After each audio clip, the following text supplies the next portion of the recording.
مذکر کے لیے مثل حظ الانثیین دو مؤنث کے حصے کی مثل ہے۔ فَإِن كُنَّ اگر ہیں وہ نسان عورتیں وارث بننے والیاں، فوق اثنتین دو سے اوپر، دو سے زائد، فَلَهُنَّ تو ان عورتوں کے لیے ثلثا دو تہائی حصہ ہے، ما ترکا جو مرنے والے نے چھوڑا۔ وَإِن كَانَتْ وَاحِدَةً اور اگر ہے وہ وارث بننے والی ایک بچی، فَلَهَا تو اس کے لیے النصف آدھا حصہ ہے۔ یہاں تک تھے اولاد کی وراثت کے احکام جو کہ تفصیل سے گزشتہ درس میں ہم نے پڑھے۔ آگے اللہ رب العزت نے فرمایا کہ والی ابوئی ہی اور اس کے والدین کے لیے، ابوئی ہی اس کے والدین کے لیے، لام نے لیے ابوئی، یہاں تثنیہ ہے باپ کی، تو یہاں دو باپ بول کر باپ اور ماں کو مراد لیا گیا ہے، جیسے یہ تغلیباً کہا جاتا ہے۔ جیسے والدہ اور والد دونوں ملے تو ان کو والدین کہتے ہیں، تو یہاں ابوین کہا گیا ہے ماں اور باپ کو، تو باپ کو شرف دیتے ہوئے یہاں ماں پر بھی باپ کا لفظ بولا گیا ہے۔ جیسے ہم کہتے ہیں شمسان دو سورج، حقیقت میں ایک سورج ہے اور ایک چاند ہے، لیکن سورج کو فضیلت دیتے ہوئے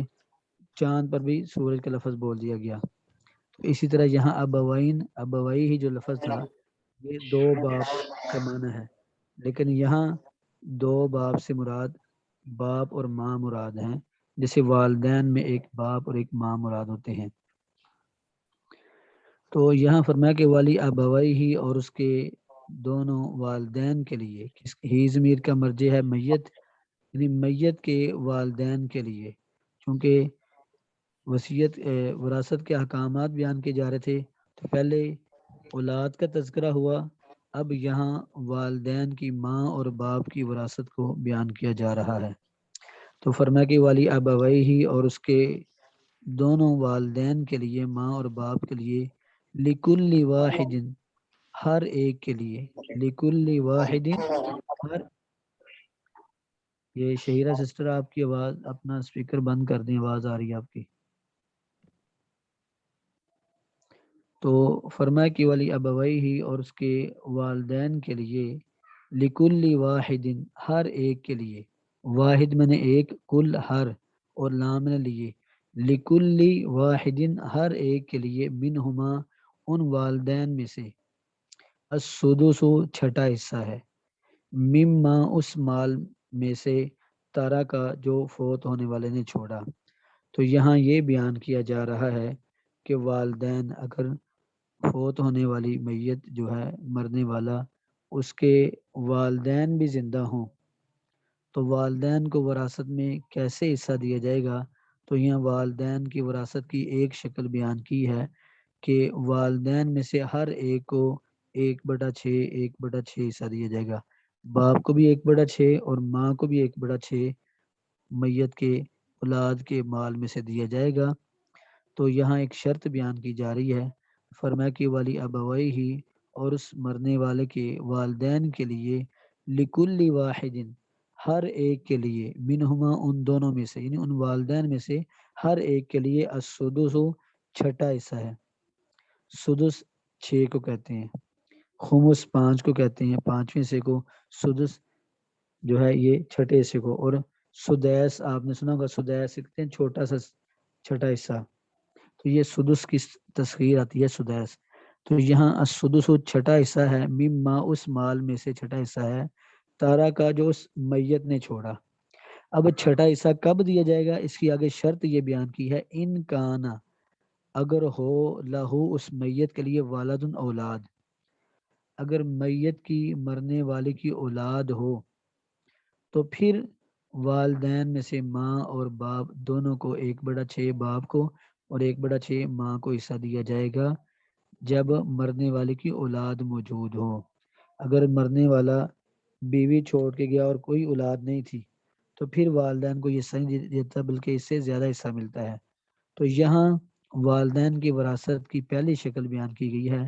کہ والدین کو اگر مرنے والے کی اولاد نہ ہو تو اس شکل میں کیا دیا جائے گا، اس کا تذکرہ آگے آ رہا ہے۔ اور یہاں پہلے ذکر کیا گیا ہے کہ اگر مرنے والے کی اولاد موجود ہو اور والدین بھی موجود ہیں، بندہ دنیا سے چلا گیا، ماں باپ بھی زندہ تھے، اولاد بھی موجود ہے، تو اس شکل میں کل مال میں سے 1/6 باپ کو دیا جائے گا اور 1/6 ہی ماں کو دیا جائے گا۔ شرط یہاں ذکر کی ان کانا، اگر ہو، لہو اس مرنے والے کے لیے، والدن اولاد۔ آگے فرمایا فَإِن لَمْ يَكُنْ، اگر نہ ہو، فَإِن پس اگر، لم یکن نہ ہو، لہو اس مرنے والے کے لیے، والدن کوئی اولاد، اگر مرنے والے کی کوئی اولاد نہیں ہے، وارثہ اور وارث بن رہے ہیں اس میت کے، ابواہ اس کے دونوں ماں باپ، ابواہ اس کے دونوں ماں باپ اس کے وارث بن رہے ہیں، تو فلی امہ الثلث، تو ماں کو 1/3، اس کی ماں کو دیا جائے گا الثلث، تیسرا حصہ۔ یعنی یہاں ذکر کیا گیا ہے کہ اگر ووارثہ ہو، فَإِن لَمْ يَكُنْ اگر نہ ہو، لہو اس مرنے والے کے لیے، والد اولاد، ووارثہ ہو اور وارث بنے اس مرنے والے کے، ابواہ اس کے والدین، تو فلی امہ تو اس کی ماں کو الثلث تیسرا حصہ، یعنی 1/3، کل مال کا 1/3 ماں کو دے دیا جائے گا۔ باقی جو ہے وہ پھر باپ کو دیا جائے گا، باقی حصہ باپ کو دیا جائے گا، اس کی آگے کیفیت آگے آئے گی۔ تو فرمایا کہ یہاں والدین کی وراثت ذکر کی گئی ہے کہ ماں اور باپ کو اگر اولاد موجود ہو تو اس وقت میت کے والدین کو، ماں اور باپ کو 1/6 دیا جائے گا، اور اگر نہ ہو تو پھر اس وقت حصہ ماں باپ کا بڑھا دیتا ہے، ماں کو 1/3 اور باپ کو باقی جو وراثت ہے، مثلا ایک بیوی تھی اس کی تو اس کو بھی حصہ دے دیا، اس میں سے اولاد نہیں تھی تو 1/4 اس کو دے دیا، 1/3 ماں کو دے دیا، تو باقی ماندہ جو ہے وہ باپ کو، سارا مال باقی باپ کو دے دیا جائے گا۔ تو اس حوالے سے 3 شکلیں بنتی ہیں باپ کی وراثت کی، باپ کی وراثت کی 3 حالتیں بنتی ہیں۔ سب سے پہلی حالت جو قرآن کریم میں ذکر کی وہ یہ ہے، اگر لکھنا ہے تو آپ نے لکھنے، پہلی حالت یہ ہے باپ کی وراثت کی کہ اگر میت کی فرع وارث صرف مذکر ہو تو، یعنی اگر میت کی اولاد ہے لیکن صرف مذکر ہیں، بیٹے ہیں بیٹی کوئی نہیں ہے، تو باپ کو 1/6 حصہ ملے گا۔ جیسے فوت ہونے والے کا بیٹا تھا یا اس کا پوتا تھا یا پڑپوتا ہے، تو یعنی اس کی اولاد میں کوئی بھی اگر مذکر موجود ہے تو باپ کو 1/6 دیا جائے گا۔ یہ ہے پہلی شکل باپ کی وراثت کی۔ دوسری صورت ہے اگر میت کی جو اولاد وارث بن رہی ہو صرف مؤنث ہو، تو اس شکل میں جو ہے، مثال کے طور پہ ایک بندہ فوت ہوا، اس کی ایک بیٹی تھی، ایک بیوی، اور پھر ماں اور باپ، یہ 4 افراد اس کے وارث بن رہے تھے۔ تو بیٹی جب اکیلی ہو تو پیچھے آپ نے پڑھا تھا وَإِن كَانَتْ وَاحِدَةً فَلَهَا النِّصْفُ، بیٹی کو 1/2 دے دیا جائے گا۔ جو بیوی تھی چونکہ اولاد موجود ہے تو بیوی کو 1/8 حصہ آگے آئے گا بیوی کی وراثت میں، تو بیوی کو 1/8 حصہ دے دیا، باقی جو حصہ ہے وہ 1/6 وہ کیا باپ کو دے دیا جائے گا۔ لیکن اگر ماں موجود نہیں ہے، باپ موجود ہے، تو پھر اس صورت میں بیٹی اور بیوی کو دے کر باقی جتنا مال بچے گا وہ باپ کو دے دیا جائے گا۔ یعنی اگر میت کی وارث بننے والے صرف بیٹی ہے تو آدھا مال بیٹی کو دے کر باپ کو 1/6 جو اس کا حصہ بنتا ہے وہ بھی دے دیا جائے گا، اور جو اس نے چھوڑا ہے باقی ماندہ وہ بھی باپ کو دے دیا جائے گا۔ یہ تھی دوسری حالت۔ تیسری حالت ہے کہ جب میت کی کوئی اولاد وارث نہ ہو تو باقی سارا مال جو ہے باپ کو دے دیا جائے گا، جیسے یہاں ذکر کیا گیا ہے کہ فَإِن لَمْ يَكُنْ لَهُ وَلَدٌ، اگر اس کی اولاد نہیں ہے، وَوَارِثَهُ أَبَوَاهُ، اور اس کے صرف والدین وارث بن رہے ہیں، تو فلی امی ثلث، ماں کو 1/3۔ مثال کے طور پر مرنے والے کا ایک بیوی تھی، ایک ماں اور باپ۔ تو جب وہ فوت ہوا، آدمی فوت ہوا، اس کی بیوی کو جب چونکہ اس کی اولاد نہیں تھی تو اس لیے 1/4 حصہ دے دیا۔ دوسرا رہی اس کی یعنی ماں، تو ماں کو 1/3 حصہ دے دیا، جیسے فرمایا کہ وارثہ ابوا فلی امی ثلث۔ اور جو باقی بچ گیا تھا وہ سارا کا سارا باپ کو دے دیا جائے گا۔ تو یہ 3 صورتیں قرآن کریم میں بیان کی گئی ہیں باپ کی وراثت کی۔ اسی طرح ماں کی وراثت کی بھی اسی لحاظ سے صورتیں بنتی ہیں کہ ماں کی بھی 3 ہی حالتیں بنتی ہیں۔ پہلی حالت یہی تھی کہ ماں اور باپ دونوں وارث بن رہے ہیں اور اس کی اولاد بھی موجود ہے، تو ماں کو بھی 1/6، باپ کو بھی 1/6 دیا تھا۔ تو اگر میت کی فرع وارث ہو، یعنی اگر اس کی اولاد وارث بن رہی ہے یا پھر اس کے بہن بھائی موجود ہیں، تو پھر اس وقت ماں کو 1/6 حصہ ملتا ہے۔ تو فرمایا کہ یہاں آگے تیسری شکل ماں کے حصے کی بیان کی گئی، فَإِن كَانَ لَهُ إِخْوَةٌ فَلِأُمِّهِ السُّدُسُ، اگر ہوں اس میت کے اخوتن بہن بھائی، اس کے بھائی بہنیں موجود ہیں مرنے والے کے، تو اس شکل میں بھی فَلِأُمِّهِ السُّدُسُ، ماں کو 1/6 دیا جائے گا، من بعد وصیت یوصی بہا او دین، اس وصیت کے بعد جس کی اس نے وصیت کی تھی، او دین یا قرضے کے بعد۔ تو یہاں اگلی شکل بیان کی گئی ہے کہ اگر میت کی اولاد موجود تھی تو ماں کو بھی 1/6، باپ کو بھی 1/6۔ اگر میت کی اولاد موجود نہیں تھی تو ماں کو 1/3، باقی سارا باپ کو دے دیا۔ یہاں تیسری شکل بیان کی، فَإِن كَانَ لَهُ إِخْوَةٌ، اگر میت کی اولاد تو نہیں ہے لیکن بہن بھائی موجود ہیں، مثلا لڑکا جوانی میں فوت ہو گیا، اب اس کا والدین بھی موجود تھے، اس کے بہن بھائی موجود تھے، اب اس کی بیوی بچے نہیں تھے، تو اگر اس کی کوئی جائیداد ہوگی یا اس کا کوئی مال وغیرہ ہوگا تو وہ اس کے والدین اور اس کے بہن بھائیوں میں تقسیم کیا جائے گا۔ وہ بھی اسی طرح ہوگا کہ اگر مرنے والے کے مساوی بہن بھائی ہیں اور باپ ہے اور ماں ہے، تو اس شکل میں مرنے والے کے بہن بھائیوں کو للذکر مثل حظ الانثیین کی طرح، اور جو اس کے والدین ہیں میت کے ماں باپ، ان کو 1/6 دیا جائے گا۔ تو یہاں فرمایا کہ فَإِن كَانَ لَهُ إِخْوَةٌ، اگر ہو اس مرنے والے کے لیے اخوتن بھائی موجود ہوں، فَلِأُمِّهِ السُّدُسُ، تو اس کی ماں کو پھر 6واں حصہ دیا جائے گا، من بعد وصیت، اس وصیت کے بعد حصہ دیا جائے گا، یوصی بہا، جس کی اس نے وصیت کی تھی اپنی زندگی میں، او دین، یا پھر قرضے کے بعد، من بعد وصیت او من بعد دین کے الفاظ ہیں یہاں، او دین یا قرضے کے بعد۔ تو پیچھے ہم نے پہلے ہی ترتیب پڑھ لی تھی کہ مرنے والا جب فوت ہو جائے اور مال چھوڑے تو سب سے پہلے اس کا قرضہ دیا جائے گا، پھر اس کی جس نے وصیت کی ہوگی اس کو پورا کیا جائے گا، پھر اس کی تجہیز و تکفین پہ خرچ کیا جائے گا، اس کے بعد وراثت جاری ہوتی ہے۔ تو اس کی دلیل یہاں اللہ تعالیٰ نے ذکر کی ہے کہ فَإِن كَانُوا إِخْوَةً، اگر اس کے بہن بھائی موجود ہیں تو ماں کو 6واں حصہ دیا جائے گا۔ لیکن یہ جتنے بھی حصے ذکر کیے ہیں اوپر اللہ تعالیٰ نے، کہ کب ہوں گے، من بعد وصیت، وصیت کو پورا کرنے کے بعد، یوصی بہا، جس کی اس بندے نے زندگی میں وصیت کی تھی، او دین، یا قرضے کے بعد یہ سارے حصے دیے جائیں گے۔ آگے فرمایا کہ آباؤکم، تمہارے باپ، و ابناؤکم، و تمہارے بیٹے، یعنی تمہارے باپ ہوں یا تمہارے بیٹے، تمہارے باپ وارث بنے یا تمہارے بیٹے وارث بنے، جن کو جتنا جتنا اللہ نے دیا ہے وہ بالکل انصاف کے مطابق دیا ہے۔ کیوں یہاں علت بیان کی کہ لا تدرون، تم نہیں جانتے، لا تدرون، نہیں تم جانتے، ایہم،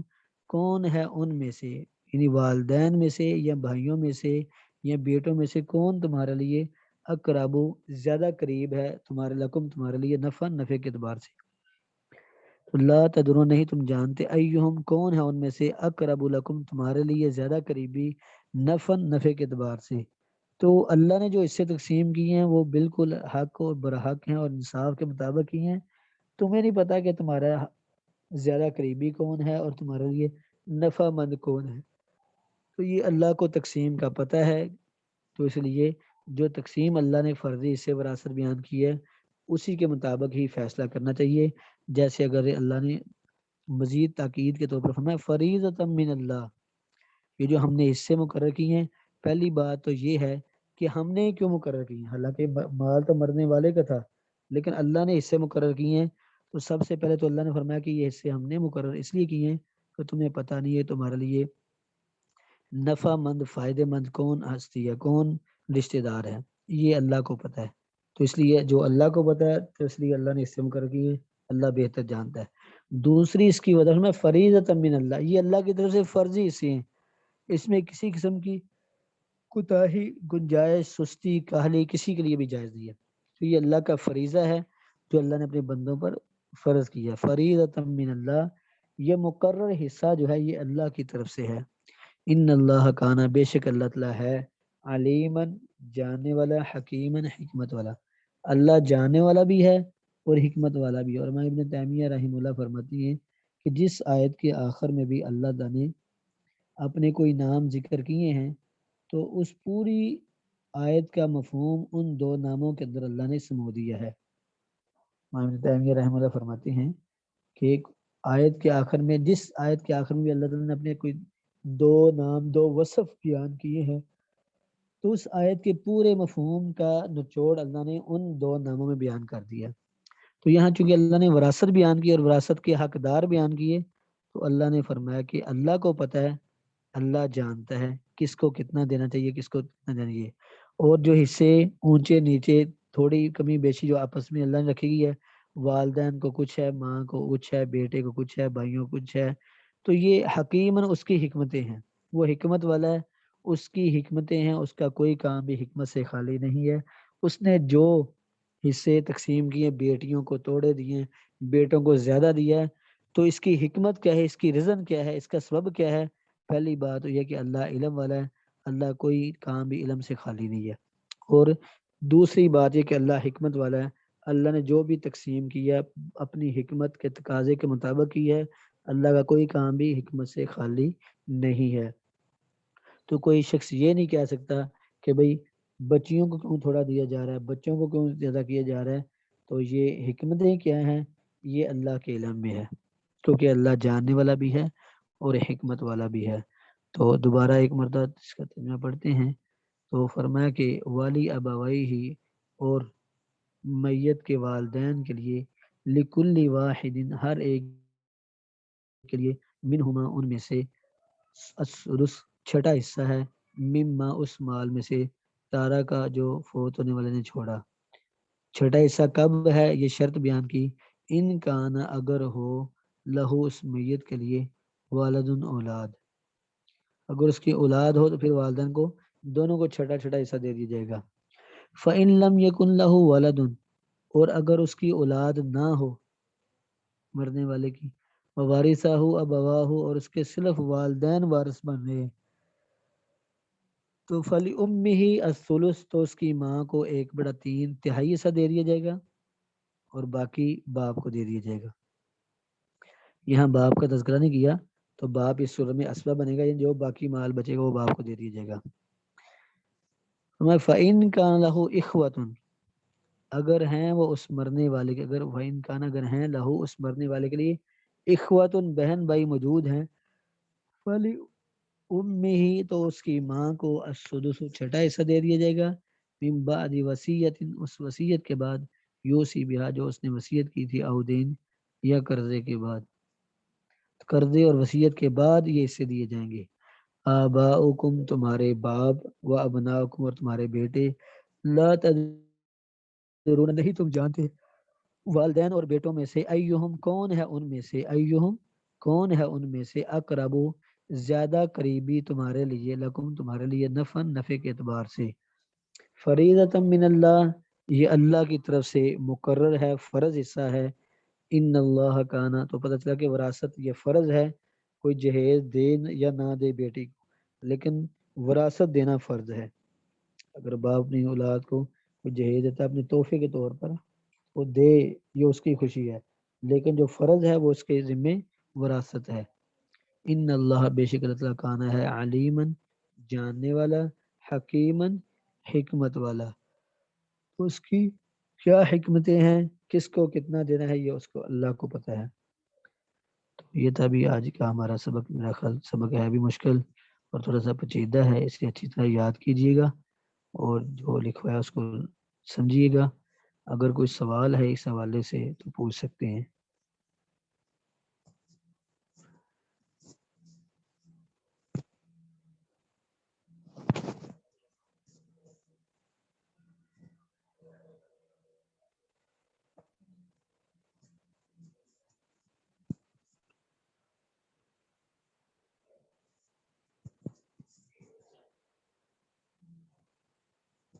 ہاں جی، کوئی سوال نہیں ہے؟